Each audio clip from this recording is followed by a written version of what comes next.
இந்த கோவில்ல பார்த்தீங்கன்னாக்கா, கஜபிருஷ்டம் விமானம். சோழனால கட்டப்பட்டது. ஆமா. சோழனால கட்டப்பட்டது. கஜபிருஷ்ட விமானம்னு பேரு. இங்க வந்து காஞ்சி மகா பெரியவா வந்து ஒரு நாள் இருந்து, இங்க இந்த கோவில்ல வந்து இருந்து போயிருக்கா, அப்படின்னு எங்க பெரியவா நல்லா சொல்லியிருக்கா. அதெல்லாம் ஒரு 50, 60 வருஷத்துக்கு முன்னாடி. முக்கியமா இந்த கோவிலுக்கு வந்து வரணும்னு ஒரு விதி இருந்தா தான் சுவாமி கிட்டவே வர முடியும். அது யாரா இருந்தாலும். இல்லன்னா, அந்த முன்னாடி கோபுரவாசப்படி வந்துட்டு, "இல்ல சுவாமி நாளைக்கு வரேன்" அப்படின்னு சொல்லிட்டு போயிருக்கா. சுவாமியுடைய அனுக்கிரகம் இருந்தா மட்டும் தான், அதுவும் எங்க கை திருப்பரங்குன்ற சமேத பிரதிகங்கேஸ்வருடைய அவர் கூப்பிட்டா தான் நம்ம உள்ளவே வர முடியாது. நானா இருந்தாலும். இல்லன்னா எனக்கே தலைவலின்னு படுத்தப்ப என் பையன் தான் வரணும். அவருடைய அனுக்கிரகம் இருந்தா தான், அவருடைய ஆசீர்வாதம் இருந்தா தான் நான் உள்ளவே வர முடியும். அவ்வளோ வலிமையான சுவாமி. எல்லாருமே வந்து பாத்துற முடியாது. அவாவாளுக்கு ஒரு குடும்பம் இருந்து சுவாமி கூப்பிட்டா தான் இங்க வரவே முடியும். அது மட்டும் என் வாழ்க்கையில நானே பார்த்துட்டேன் அத.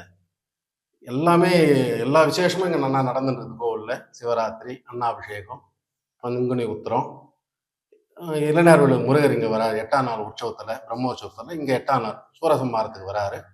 மத்தபடி கோவில்ல எல்லா விசேஷமும் நன்னா நடக்குது. எல்லாம் ஊர் க்ஷேமமா இருக்கு.